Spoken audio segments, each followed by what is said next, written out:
On episode 155, neither of us had a good start to hockey season. Well, as near as I can tell, that wasn't a hockey game, so the season hasn't started. Yeah. The Rangers held a scrimmage with themselves, and the Penguins were missing entirely. I mean, goaltending seems to be the issue. Are you supposed to stop the puck? Yeah. That didn't... Some of the worst goals I've ever seen. But... And then football season hasn't treated us very well either recently. Yeah. We've got to be the only team in the league that can get a quarterback controversy going on a 3-2 team that's lost 2 in a row. I mean, come on. Usually there has to be something at stake. Yeah. Well, speaking of, I mean, we're going to Drake May. It's Drake May time. So the rookie. It's time for the rookie, apparently. Yeah. Well, it's October, right? Yeah. So are we just instead of being miserable this entire podcast, we probably should just actually talk about what people want to hear. We're done? All right, I'm going to do the intro. Here we go. On this episode of the AAF Exchange, a paused port strike, a sizzling September jobs report, and an economics of disaster relief. Joining us to discuss all of this, AAF's Douglas Holtz-Eakin. Doug, thanks for joining us. Always a pleasure. Thank you. So before we get into today, let's do everybody's favorite section and tell us what's been on your mind recently. It's probably presidential campaign fatigue, but the Harris proposal for a home health benefit in Medicare just makes me want to cry. So the basic proposal is to cover some basically long-term care kinds of services in the home through Medicare, and that is not in and of itself a crazy idea.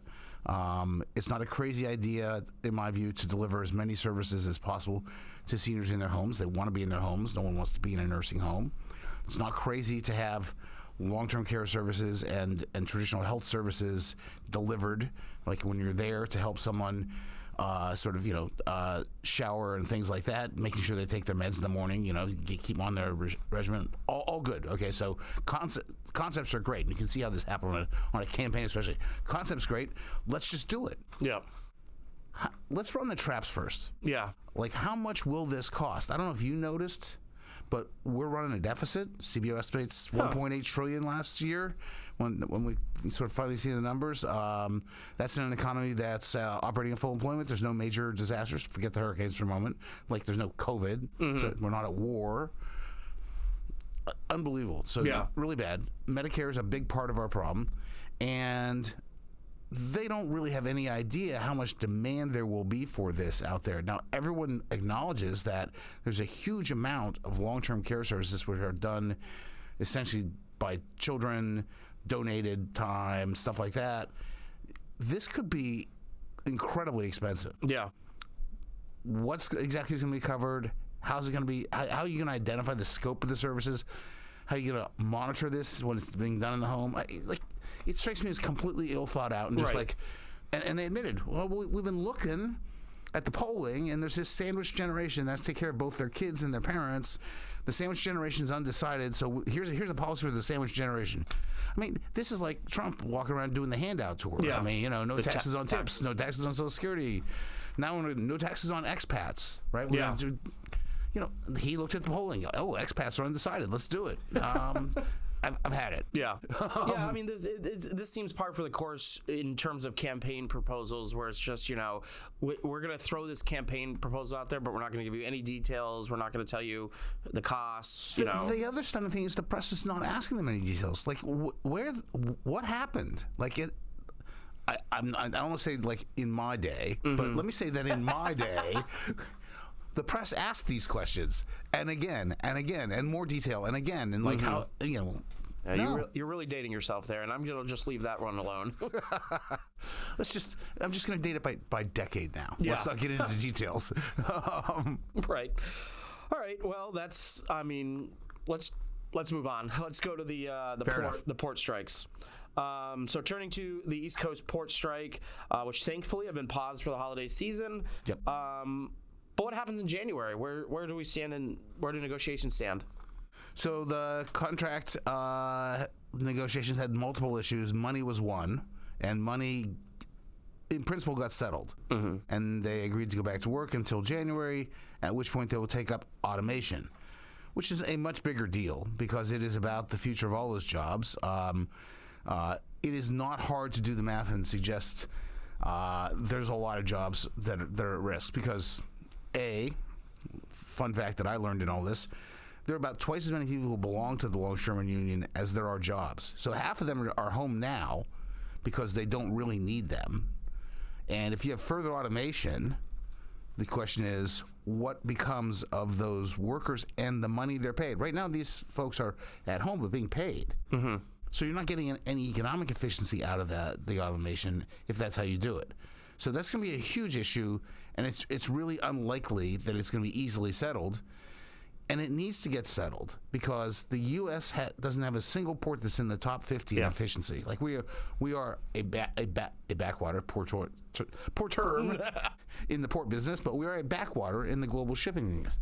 And that does matter to average people like you and me because stuff comes through the ports, the cost of the ports gets layered into the transportation costs, and those prices are permanently higher as a result.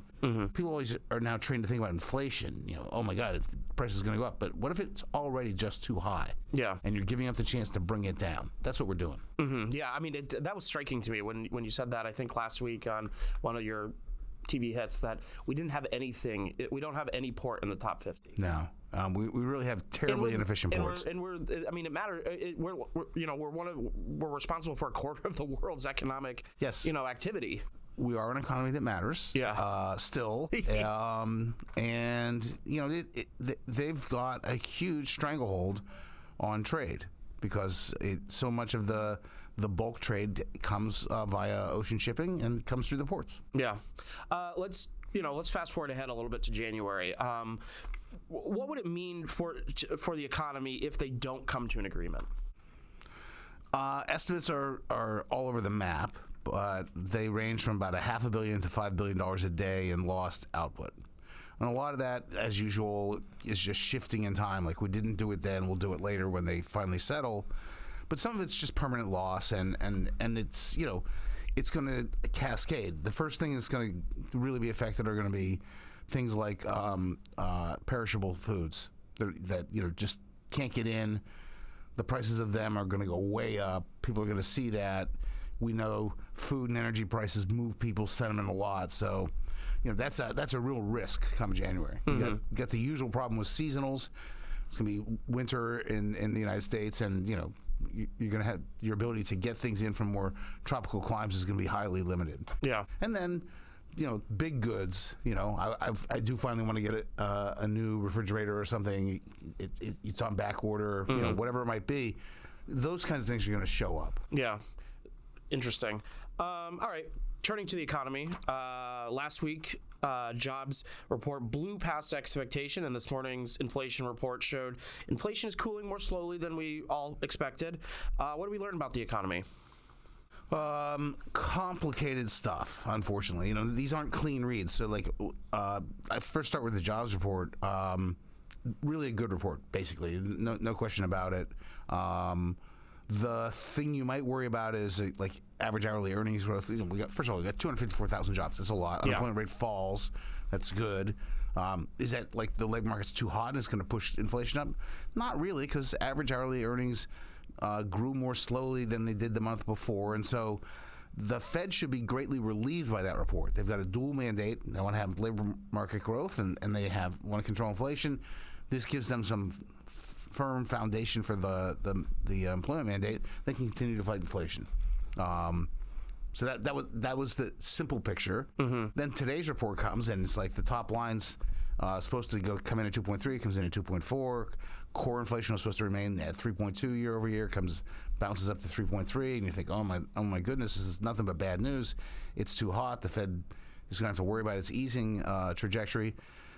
But the bugaboo of all the reports has been shelter inflation, and it was very soft in this report. So if you're the Fed looking for evidence that things are going to come down to 2, that's a big step in the right direction. So kind of a mixed bag on the data front. Yeah. So why isn't shelter inflation coming down now and hasn't been before? Was it the question is why it hasn't come down by now? Like the expectation was we're going to tighten, and we did, and other prices will come down. Goods prices came down. There's no inflation in goods. Other services inflation came down, and you would expect then that when people sign new leases, the inflation won't be that high. They'll only go up by, say, 2 or 3% instead of the 6 or 7 that we were looking at.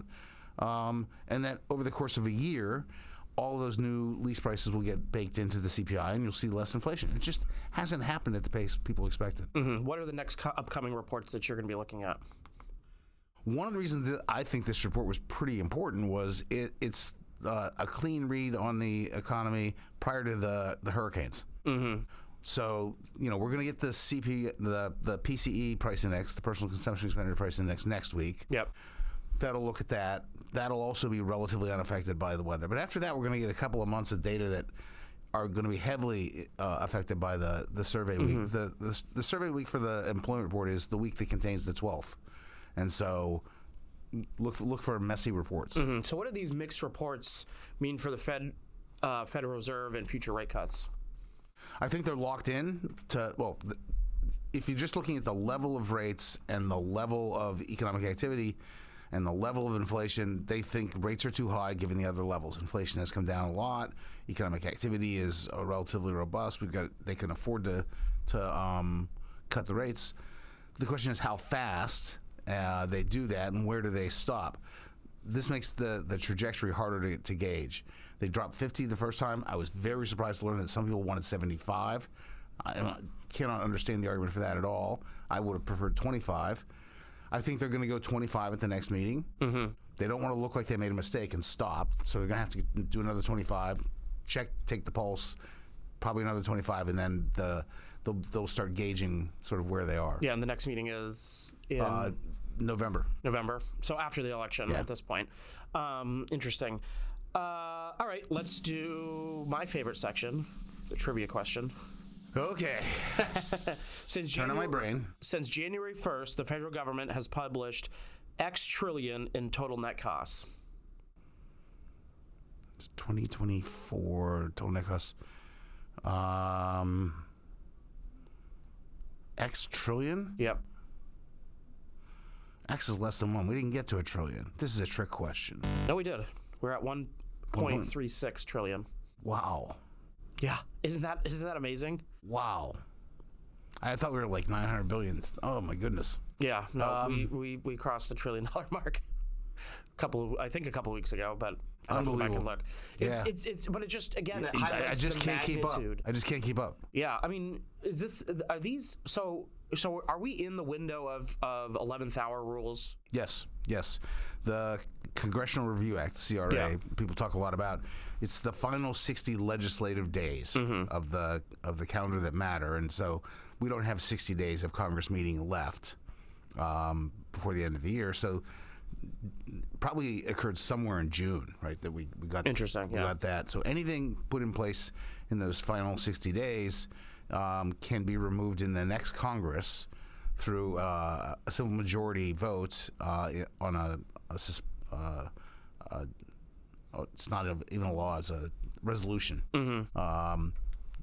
Majority votes on a resolution in the House and Senate. President signs, it's gone. Yeah. So, I mean, and that's not subject to the 60 votes threshold in the Senate. That's just a clean.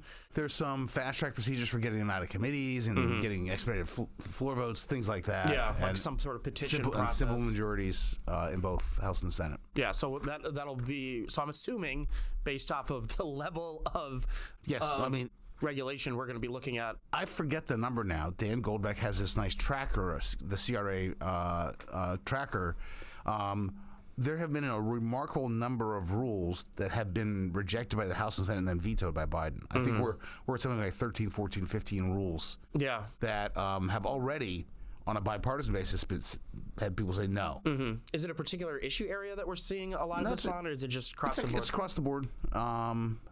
very aggressive, obviously, in climate-related regs. I was wondering because I know like the mansions of the world obviously don't like a lot of these. The CAFE standards, which are intended to outlaw gasoline-powered cars. Case in point, very expensive. That was, I think, almost $1 trillion rule by itself. Yeah, interesting. All right, let's do our final topic. In the aftermath of natural disasters, particularly those on the massive scales such as Hurricanes Helene and Milton, there's often confusion about the economic impact. Yeah. Walk us through the economics of the recovery. So the storm comes through, and there's enormous destruction. And people somehow forget that when they start doing the economics, but there's a lot of wealth destroyed. Physical properties, businesses, homes, public sector properties, infrastructure, things like that, they get destroyed. So that's a pure loss. You also get a halt in economic activity. You can't run an industrial plant in North Carolina right now, which turns out makes all of our IV solutions. Didn't know that. Interesting. Yeah, so we have a real problem with an IV solution shortage looming because everything's in North Carolina. Wow, did not know that. Yes, medical fun fact for today. Yeah. So there's that. Learn something new. So that gets stopped, and that's a loss. That's simply lost output. No one's being paid to produce that output, so it's lost income as well. And then there's the, quote, good news part of this, which is you start rebuilding. And that provides demand for all the inputs to building, the supplies and the workers and the construction. And that often looks like a boom in the aftermath of a disaster. So people go, oh yeah, this is good for the economy. Well, no, you're just making up for all the things that got lost and hoping to break even in the long term. Yeah, so if you look at it in the prism of just those weeks afterwards without taking into context, then it looks bigger than it is. That's interesting. I'm still trying to get my head, like the IV thing is still taking up real estate in my brain. So, I mean, interesting. Yes. I'll have a discussion for a different day. Yes. You often talk about the need to reform the National Flood Insurance Program. One of the parts of this that one of the programs that helps through this disaster. What's the problem with this program, and how should Congress reform it? So, just in terms of the context. Everyone, they want a mortgage, they have to get homeowners insurance. They have homeowners insurance, they're going to be covered for wind damage. They're probably not going to be covered for flood damage. Regular homeowners policies don't do that. And the insurers, as near as I can tell, are, despite the history of problems in Florida, well-capitalized this time around, well-positioned to process claims. I don't think we're going to see any real issues with the private insurance market, even after 2 major hurricanes in a short period of time. But there is a lot of flood damage. North Carolina is just the poster child for this. If you live in a flood zone, if the maps identify you in a flood zone, you have to have flood insurance. And the National Flood Insurance Program backstops or sells directly that flood insurance. And so you take that in your homeowner's policy and you can get your mortgage. But if you don't live in such a zone, you don't have to have flood insurance, although it might be wise. And that's a place where people just don't buy flood insurance. And now a lot of people in North Carolina, you're going to hear these stories, aren't going to have flood insurance. They're going to be up in a mountain which no one dreamed would flood, right? A mountain valley, but the amount of rain produced the floods, and they've got the damage, not going to be covered by the homeowners. And so now you're going to have a huge demand on the federal government to help us out somehow. Yeah. It's always better to help in advance, sort of set up a program, charge premiums for it, build the reserves, have that money available when claims have to be paid. That's the classic insurance model. We don't have that for most people. That would be if we had a flood insurance program that was working right at all. The flood maps are way out of date. Yeah. And they are deliberately out of date because Congress has stopped them from doing the remapping on a number of occasions. So, if you want to reform the National Flood Insurance Program, you do 2 things. Number 1, figure out where people really need it because they have and make them buy it. Number 2, charge them a premium that's appropriate for the flood risk that they present the taxpayer. And these things are, incredibly underpriced. We have, people getting flood insurance when they're in the Mississippi Valley floodplain, and they flooded 7 times, and we've paid 7 times, and their premiums aren't paying for that. So, pricing, coverage, both all wrong. And for that reason, the program runs huge losses. It's $25 billion in the red, and needs to be fixed. Interesting. Well, Doug, thanks. I want points. I got through that without mentioning Taylor Swift. I was debating whether to prompt you on that one, but I decided to let that one lie. But I have long believed that with her celebrity, do you get points? She could lead the charge and get the National Flood Insurance Program reauthorized and reformed, and I await that moment. I think you lost the points you just tried to argue yourself for, but I do that a lot. Well, Doug, thanks for joining us. I'm gonna end it there. I was just thinking about the branding on the NFIP tour. Should be great. Never mind. Doug, thanks for joining us and breaking down all those different issues. I'm looking forward to 156 in 2 weeks. Look forward to it too.